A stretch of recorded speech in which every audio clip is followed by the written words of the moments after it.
Capítulo 7. Da volta do espírito à vida corporal.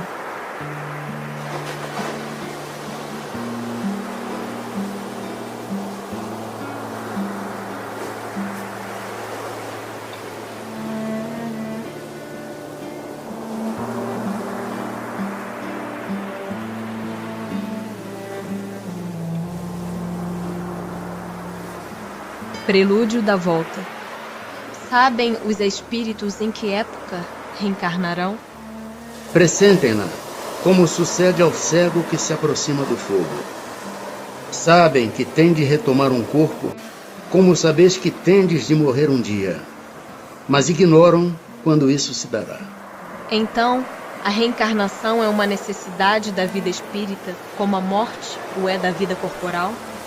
Certamente, assim é. Todos os espíritos se preocupam com a sua reencarnação? Muitos há que em tal coisa não pensam, que nem sequer a compreendem. Depende de estarem mais ou menos adiantados. Para alguns, a incerteza em que se acham do futuro que os aguarda constitui punição. Pode o espírito apressar ou retardar o momento da sua reencarnação? Pode apressá-lo, atraindo-o por um desejo ardente. Pode igualmente distanciá-lo, recuando diante da prova, pois entre os espíritos também há covardes e indiferentes.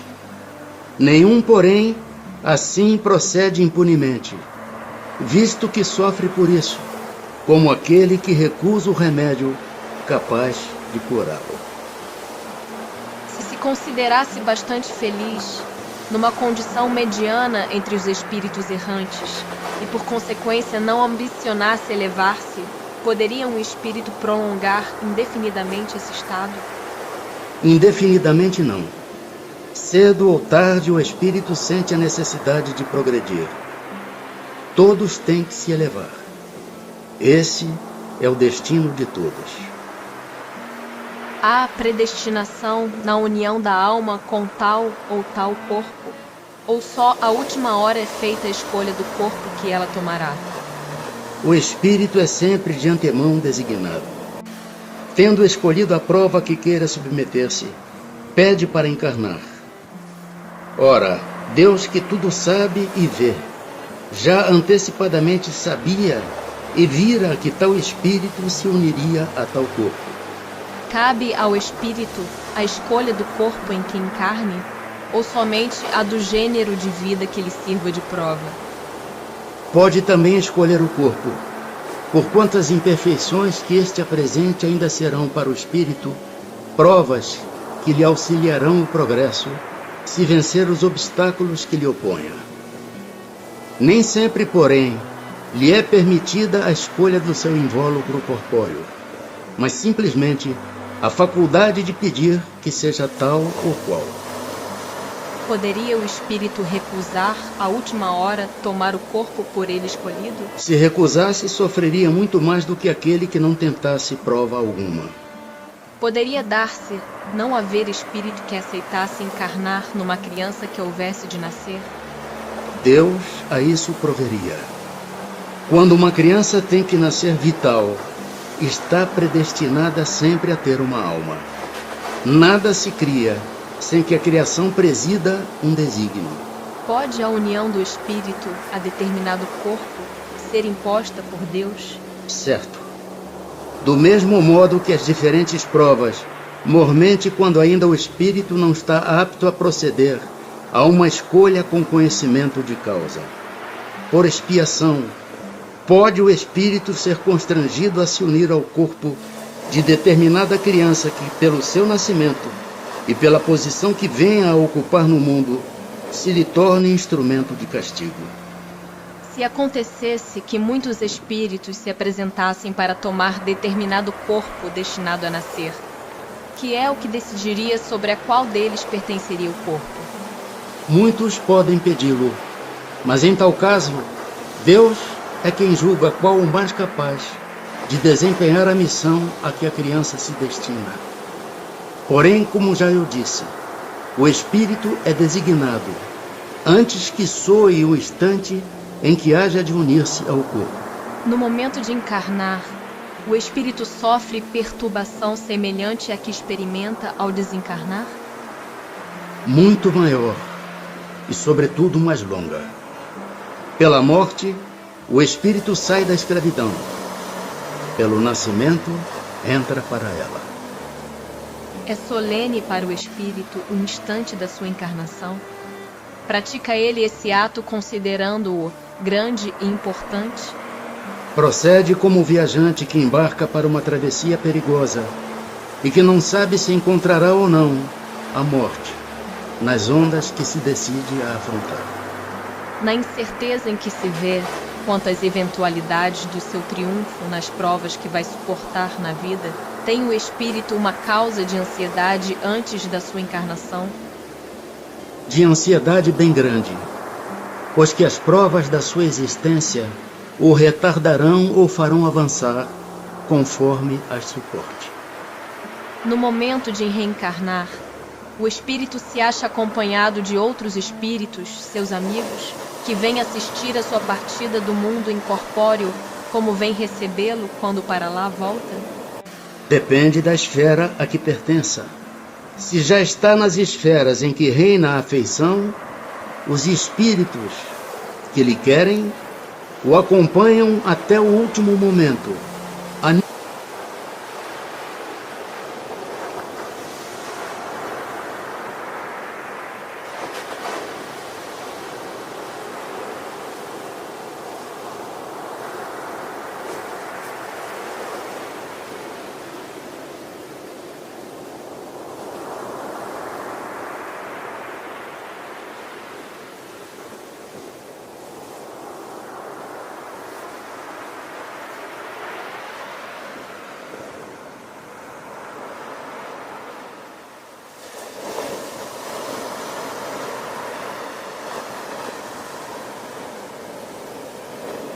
Animam e mesmo lhe seguem muitas vezes os passos pela vida em fora.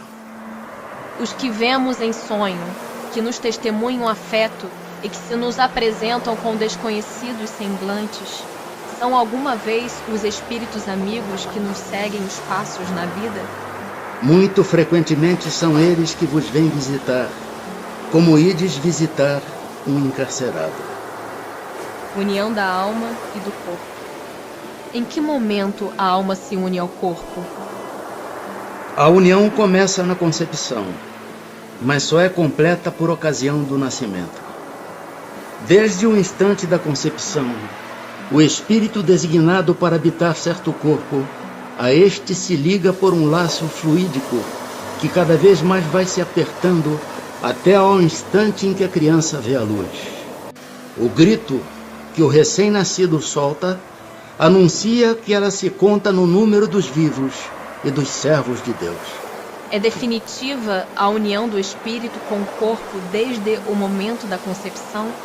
Durante esta primeira fase, poderia o espírito renunciar a habitar o corpo que lhe está... Durante esta primeira fase, poderia o espírito renunciar a habitar o corpo que lhe está destinado? É definitiva a união no sentido de que outro espírito não poderia substituir o que está designado para aquele corpo.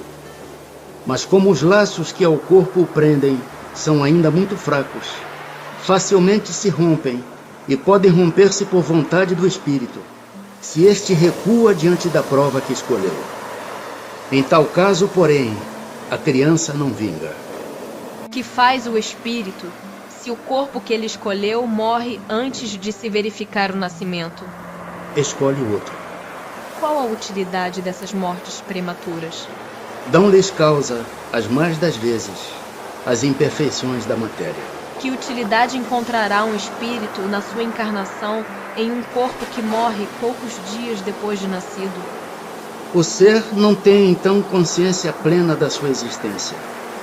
Assim, a importância da morte é quase nenhuma. Conforme já dissemos, O que há nesses casos de morte prematura é uma prova para os pais. Sabe o espírito previamente que o corpo de sua escolha não tem probabilidade de viver?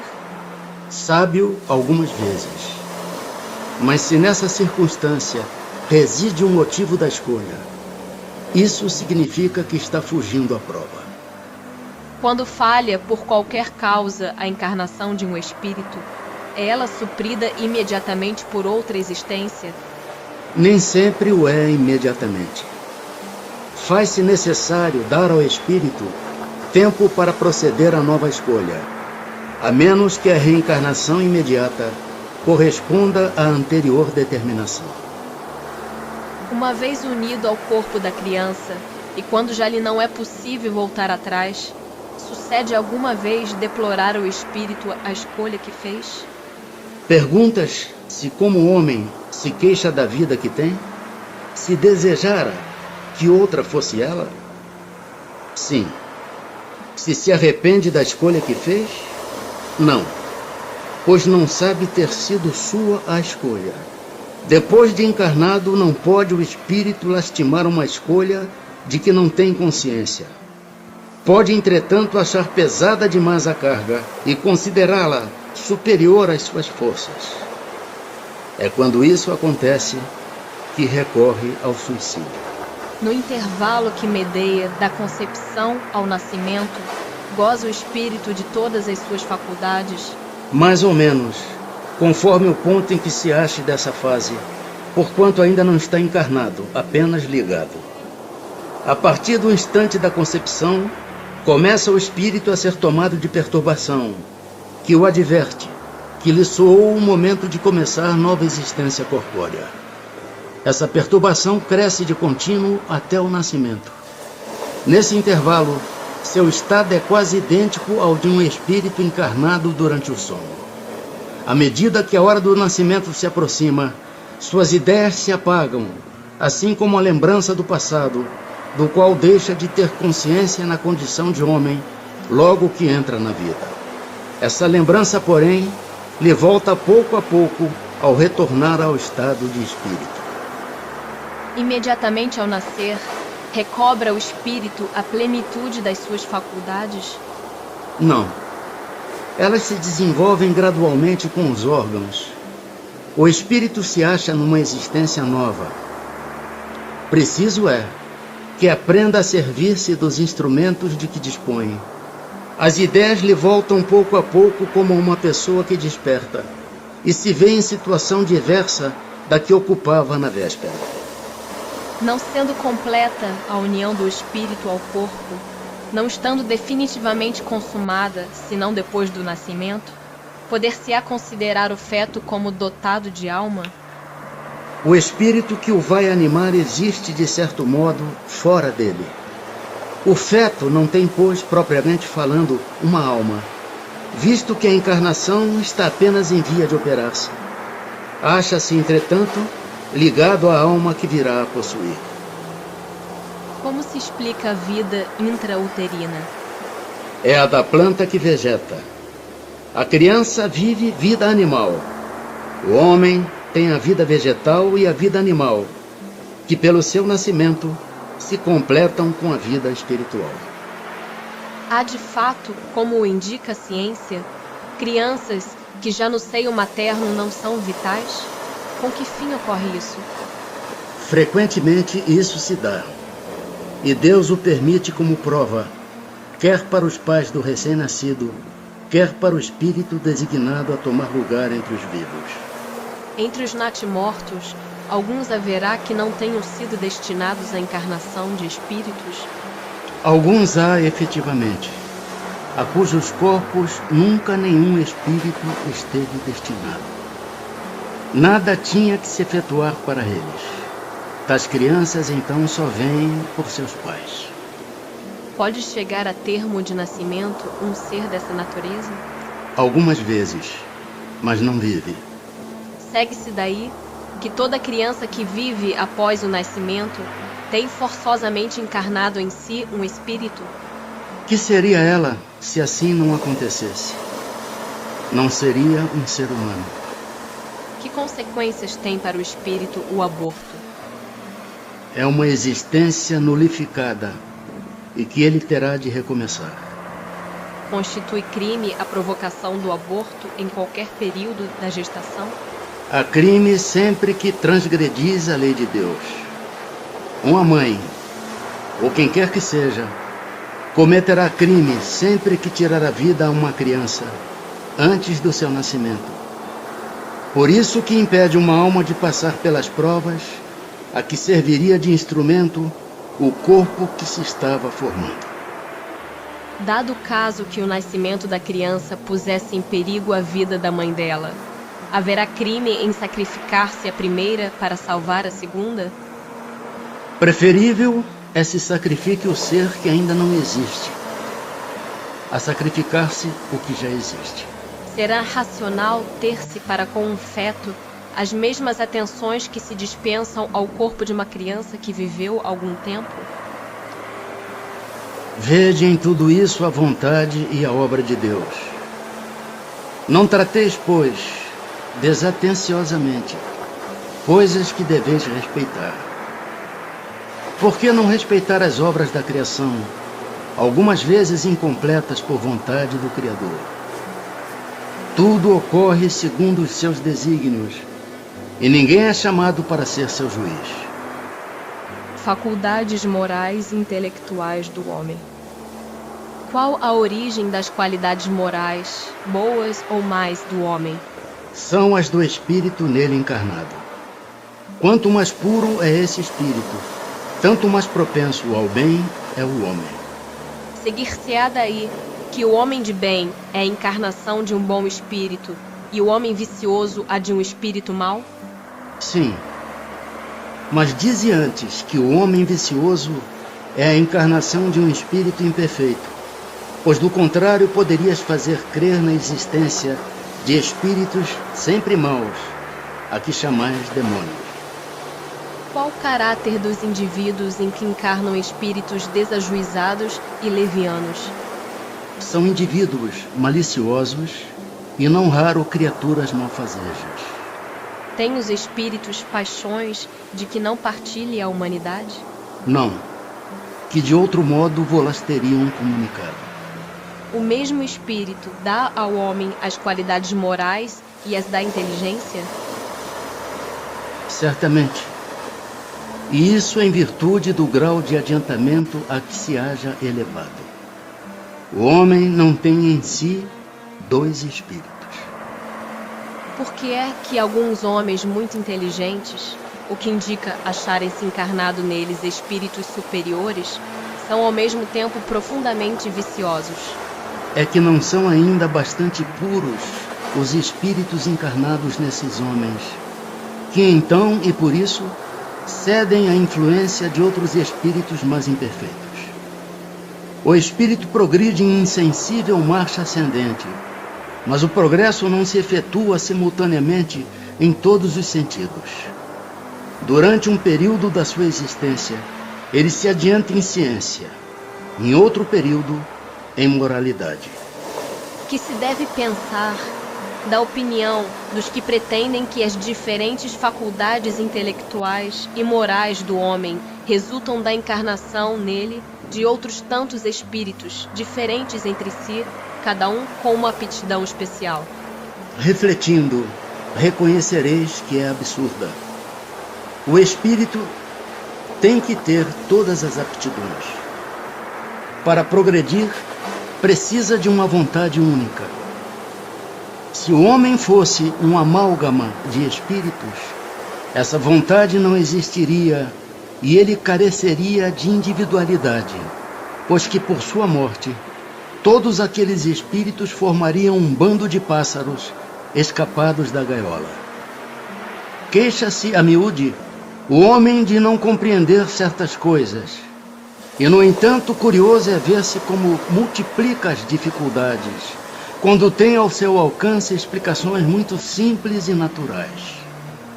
Ainda neste caso, tomam o efeito pela causa, fazem com relação à criatura humana o que com relação a Deus faziam os pagãos, que acreditava em tantos deuses quanto eram os fenômenos no universo, se bem que as pessoas sensatas, com eles coexistentes, apenas viam em tais fenômenos efeitos provindos de uma causa única: Deus. Influência do organismo. Unindo-se ao corpo, o espírito se identifica com a matéria? A matéria é apenas o envoltório do espírito, como o vestuário o é do corpo. Unindo-se a este, o espírito conserva os atributos da natureza espiritual. Após sua união com o corpo, exerce o espírito com liberdade plena suas faculdades? O exercício das faculdades depende dos órgãos que lhes servem de instrumento. A grosseria da matéria as enfraquece. Assim, o invólucro material é obstáculo à livre manifestação das faculdades do espírito, como um vidro opaco o é a livre radiação da luz? É, como vidro muito opaco. O livre exercício das faculdades da alma está subordinado ao desenvolvimento dos órgãos?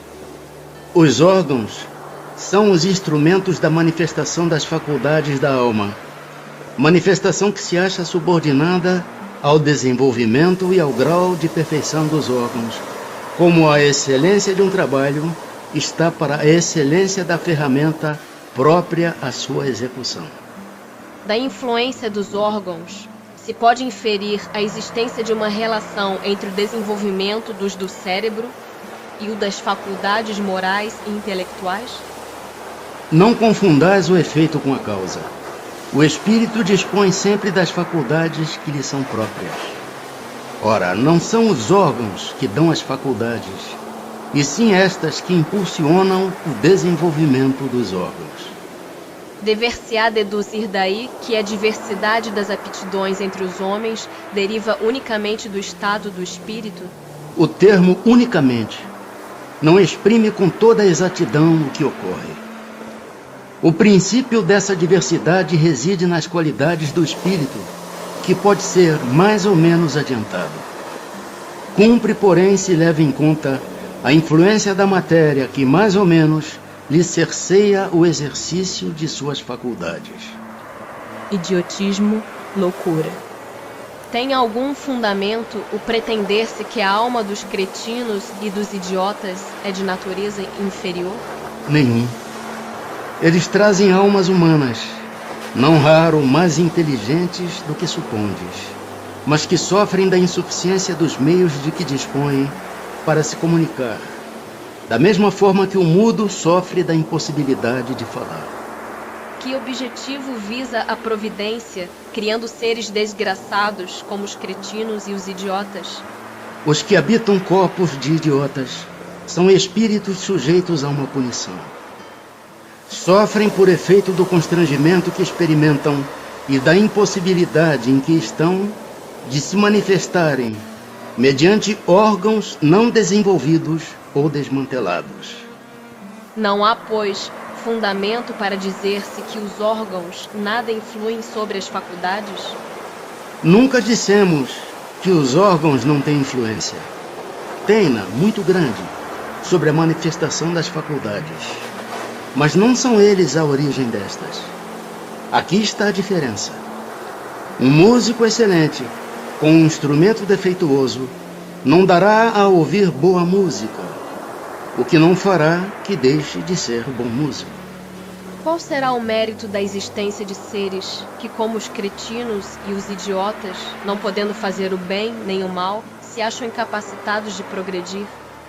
É uma expiação decorrente do abuso que fizeram de certas faculdades. É um estacionamento temporário.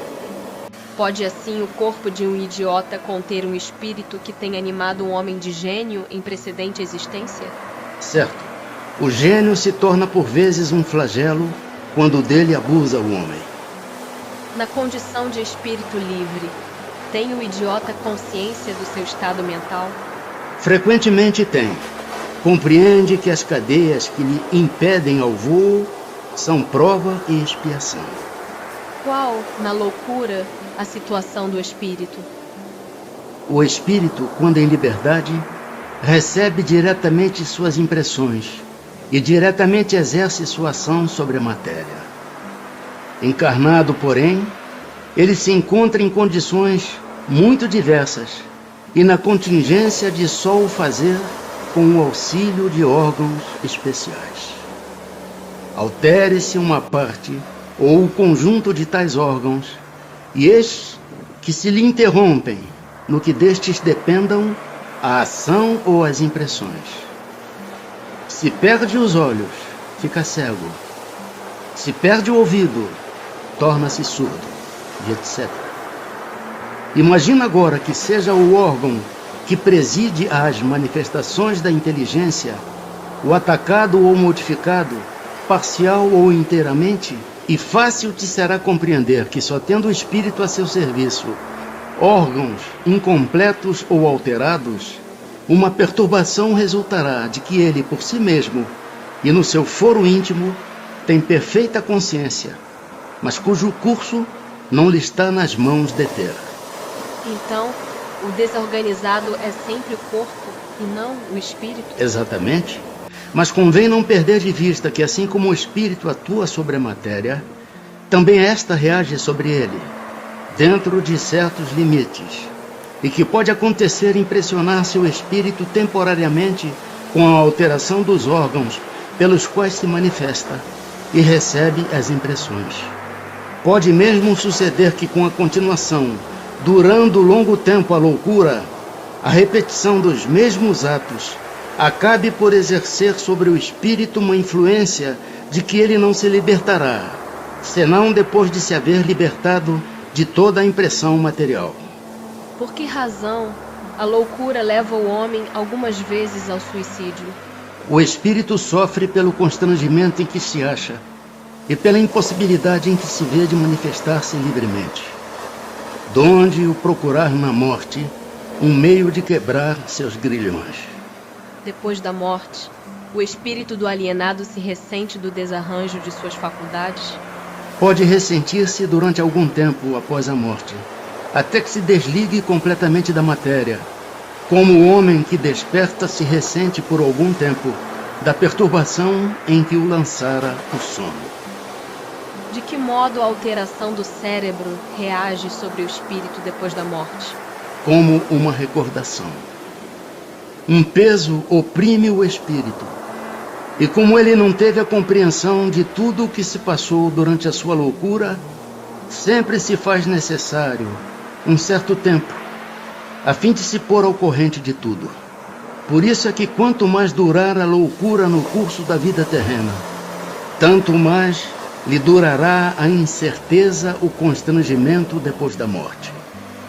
Liberto do corpo, o espírito se ressente por certo tempo da impressão dos laços que àquele o prendiam. A infância. É tão desenvolvido quanto de um adulto o espírito que anima o corpo de uma criança?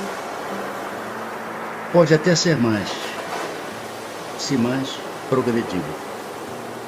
Apenas a imperfeição dos órgãos infantis o impede de se manifestar.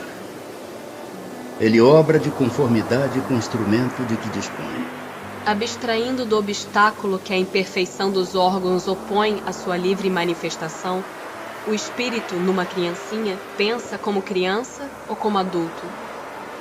Desde que se trate de uma criança, é claro que não estando ainda nela desenvolvidos, não podem os órgãos da inteligência dar toda a intuição própria de um adulto ao espírito que a anima. Este, pois, tem efetivamente limitada a inteligência, enquanto a idade não lhe amadurece a razão. A perturbação que o ato da encarnação produz no espírito não cessa de súbito por ocasião do nascimento. Só gradualmente se dissipa com o desenvolvimento dos órgãos. Por morte da criança, readquire o espírito imediatamente o seu precedente vigor? Assim tem que ser, pois que se vê desembaraçado do seu invólucro corporal.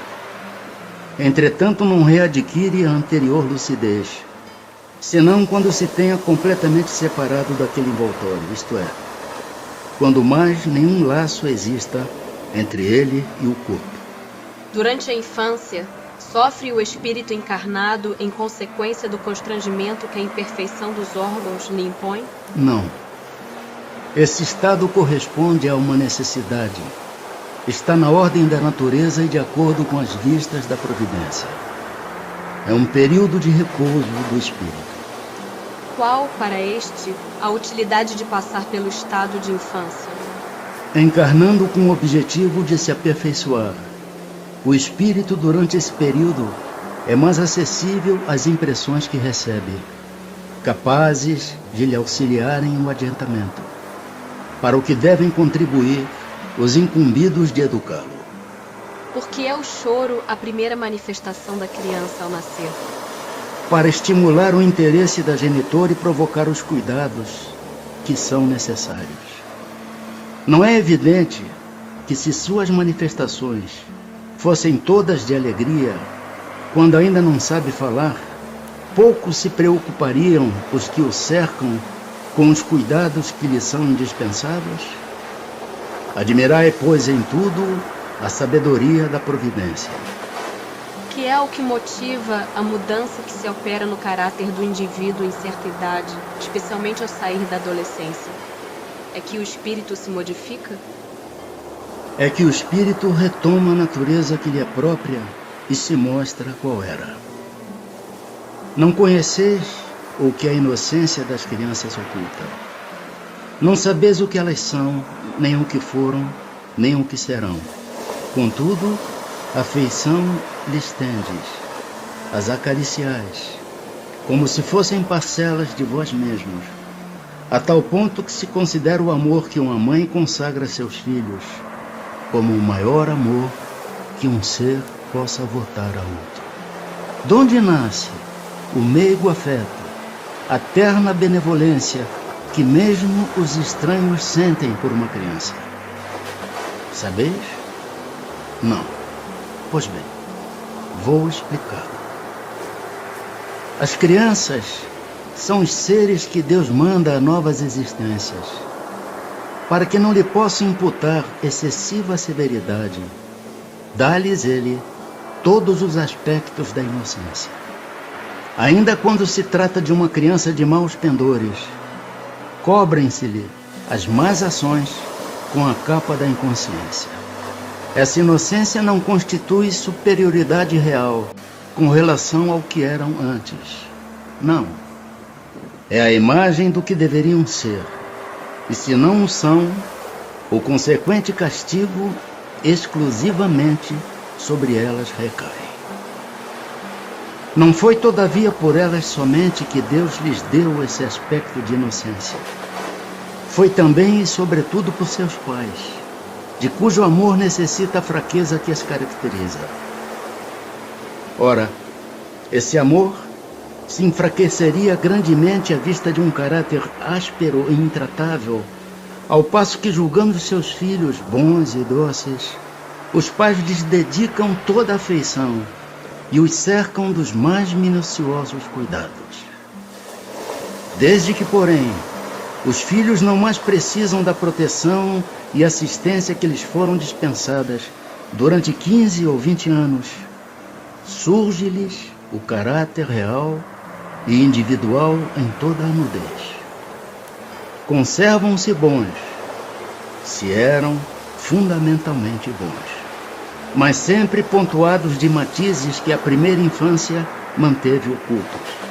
Como vedes, os processos de Deus são sempre os melhores, e quando se tem um coração puro, facilmente se lhes apreende a explicação. Com efeito, ponderai que nos vossos lares possivelmente nascem crianças cujos espíritos vêm de mundo onde contraíram hábitos diferentes dos vossos. E dizei-me como poderiam estar no vosso meio esses seres, trazendo paixões diversas das que nutris, inclinações, gostos, inteiramente opostos aos vossos. Como poderiam enfileirar-se entre vós, senão como Deus o determinou? isto é, passando pelo período da infância. Nesta se vêm confundir todas as ideias, todos os caracteres, todas as variedades de seres gerados pela infinidade dos mundos em que medram as criaturas. E vós mesmos, ao morrerdes, vos achareis num estado que é uma espécie de infância entre novos irmãos. Ao volverdes a existência extraterrena, ignorareis os hábitos, os costumes, as relações que se observam nesse mundo, para vós, novo. Manejareis com dificuldade uma linguagem que não estais acostumado a falar, linguagem mais vivaz do que o é agora o vosso pensamento. A infância ainda tem outra utilidade.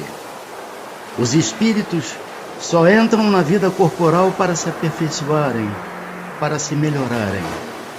A delicadeza da idade infantil os torna brandos, acessíveis aos conselhos da experiência e dos que devam fazê-los progredir. Nessa fase é que se lhes pode reformar os caracteres e reprimir os maus pendores. Tal o dever que Deus impõe aos pais, missão sagrada de que terão de dar contas. Assim, portanto, a infância é não só útil, necessária, indispensável, mas também consequência natural das leis que Deus estabeleceu e que regem o universo. Simpatia e antipatia terrenas. Podem dois seres que se conheceram e estimaram encontrar-se noutra existência corporal e reconhecer-se? Reconhecer-se não. Podem, porém, sentir-se atraídos um para o outro. E frequentemente diversa não é a causa de íntimas ligações fundadas em sincera afeição. Um do outro dois seres se aproximam devido a circunstâncias aparentemente fortuitas, mas que na realidade resultam da atração de dois espíritos que se buscam reciprocamente por entre a multidão. Não lhe seria mais agradável reconhecerem-se? Nem sempre. A recordação das passadas existências teria inconvenientes maiores do que imaginais. Depois de mortos, reconhecer-se-ão e saberão que tempo passaram juntos. A simpatia tem sempre por princípio um anterior conhecimento? Não. Dois espíritos que se ligam bem, naturalmente se procuram um ao outro, sem que se tenham conhecido como homens. Os encontros que costumam dar-se de algumas pessoas e que comumente se atribuem ao acaso, não serão efeito de uma certa relação de simpatia? Entre os seres pensantes, a ligação que ainda não conheceis. O magnetismo é o piloto desta ciência, que mais tarde compreendereis melhor. E a repulsão instintiva que se experimenta por algumas pessoas, de onde se origina? São espíritos antipáticos que se adivinham e reconhecem, sem se falarem. A antipatia instintiva é sempre sinal de natureza má? De não simpatizarem um com o outro, não se segue que dois espíritos sejam necessariamente maus. A antipatia entre eles pode derivar de diversidade no modo de pensar. À proporção, porém, que se forem elevando, essa divergência irá desaparecendo e a antipatia deixará de existir. A antipatia entre duas pessoas nasce primeiro na que tem pior espírito ou na que o tem melhor? Numa e noutra indiferentemente, mas distintas são as causas e os efeitos nas duas. Um espírito mau antipatiza com quem quer que o possa julgar e desmascarar. Ao ver pela primeira vez uma pessoa, logo sabe que vai ser censurado.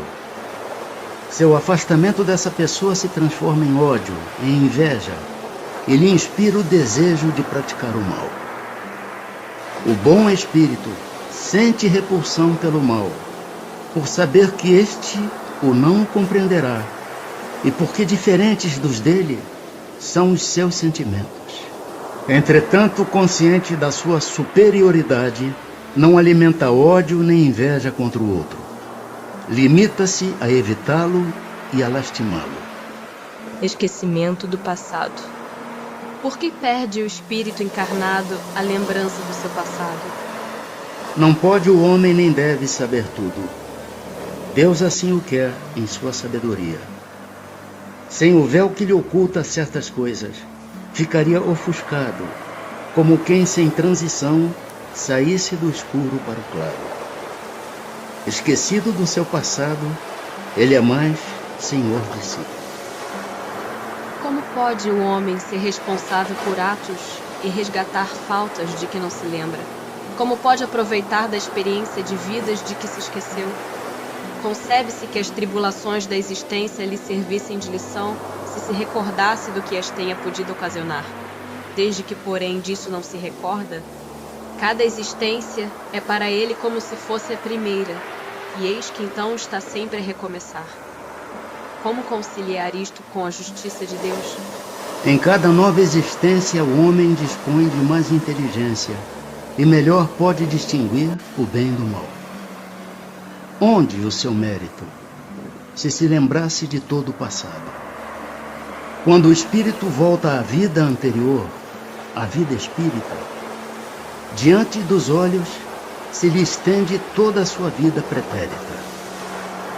Vê as faltas que cometeu e que deram causa ao seu sofrer, assim como de que modo as teria evitado. Reconhece justa a situação em que se acha e busca então uma existência capaz de reparar a que vem de transcorrer. Escolhe provas análogas às de que não soube aproveitar, ou as lutas que considere apropriadas ao seu adiantamento, e pede a espíritos que lhe são superiores que o ajudem na nova empresa que sobre si toma, ciente de que o espírito que lhe for dado por guia nessa outra existência se esforçará pelo levar a reparar suas faltas, dando-lhe uma espécie de intuição das faltas em que incorreu. Tendes essa intuição no pensamento, no desejo criminoso que frequentemente vos assalta e a que instintivamente resistis, atribuindo as mais das vezes essa resistência aos princípios que recebestes de vossos pais, quando é a voz da consciência que vos fala. Essa voz que é a lembrança do passado vos adverte para não recairdes nas faltas de que já vos fizestes culpados. Em a nova existência se sofre com coragem aquelas provas e resiste o espírito, se eleva e ascende na hierarquia dos espíritos ao voltar para o meio deles. Nos mundos mais elevados do que a Terra, onde os que os habitam não se veem premidos pelas necessidades físicas, pelas enfermidades que nos afligem, os homens compreendem que são mais felizes do que nós? Relativa é, em geral, a felicidade. Sentimos-la mediante comparação com um estado menos ditoso, visto que, em suma, alguns desses mundos, se bem melhores do que o nosso, ainda não atingiram o estado de perfeição. Seus habitantes devem ter motivos de desgostos, embora de gênero diverso dos nossos. Entre nós, o rico, conquanto não sofra as angústias das necessidades materiais, como o pobre, nem por isso se acha isento das tribulações que lhe tornam amarga a vida. Pergunta então, na situação em que se encontram, os habitantes desses mundos não se consideram tão infelizes quanto nós, na em que nos vemos, e não se lastimam da sorte, olvidados de existências inferiores que lhes sirvam de termos de comparação? Cabem aqui duas respostas distintas. Há mundos, entre os de que falas, cujos habitantes guardam lembrança clara e exata de suas existências passadas. Esses, compreendes, podem e sabem apreciar a felicidade de que Deus lhes permite fruir. Outros há, porém, cujos habitantes, achando-se, como dizes, em melhores condições do que vós na terra, não deixam de experimentar grandes desgostos, até desgraças. Esses não apreciam a felicidade de que gozam, pela mesma razão de não se recordarem de um estado mais infeliz. Entretanto, se não a apreciam como homens, apreciam-na como espíritos. Podemos ter algumas revelações a respeito de nossas vidas anteriores? Nem sempre. Contudo, muitos sabem o que foram e o que faziam. Se lhes permitisse dizê-lo abertamente, extraordinárias revelações fariam sobre o passado. Algumas pessoas julgam ter vaga recordação de um passado desconhecido, que se lhes apresenta como a imagem fugitiva de um sonho que em vão se tenta reter. Não há nisso simples ilusão? Algumas vezes é uma impressão real, mas também frequentemente não passa de mera ilusão, contra a qual precisa o homem pôr-se em guarda, porquanto pode ser efeito de superexcitada imaginação. Nas existências corpóreas de natureza mais elevada do que a nossa, é mais clara a lembrança das anteriores? Sim, à medida que o corpo se torna menos material, com mais exatidão o homem se lembra do seu passado. Esta lembrança, os que habitam os mundos de ordem superior, a têm mais nítida. Sendo os pendores instintivos uma reminiscência do seu passado, dar-se-á que, pelo estudo desses pendores, seja possível ao homem conhecer as faltas que cometeu? Até certo ponto, assim é. Preciso se torna, porém, levar em conta a melhora que se possa ter operado no espírito e as resoluções que ele haja tomado na erraticidade. Pode suceder que a existência atual seja muito melhor que a precedente. Poderá também ser pior? Isto é, poderá o espírito cometer numa existência faltas que não praticou em a precedente? Depende do seu adiantamento. Se não souber triunfar das provas, possivelmente será arrastado a novas faltas, consequentes então da posição que escolheu. Mas em geral, estas faltas denotam mais um estacionamento que um retrocesso, porquanto o espírito é suscetível de adiantar-se ou de parar, nunca, porém, de retroceder. Sendo as vicissitudes da vida corporal expiação das faltas do passado e, ao mesmo tempo, provas com vistas ao futuro, seguir-se-á que da natureza de tais vicissitudes se possa deduzir de que gênero foi a existência anterior? Muito frequentemente é isso possível, pois que cada um é punido naquilo por onde pecou. Entretanto, não há que tirar daí uma regra absoluta. As tendências instintivas constituem indício mais seguro, visto que as provas por que passa o espírito o são, tanto pelo que respeita ao passado, quanto pelo que toca ao futuro.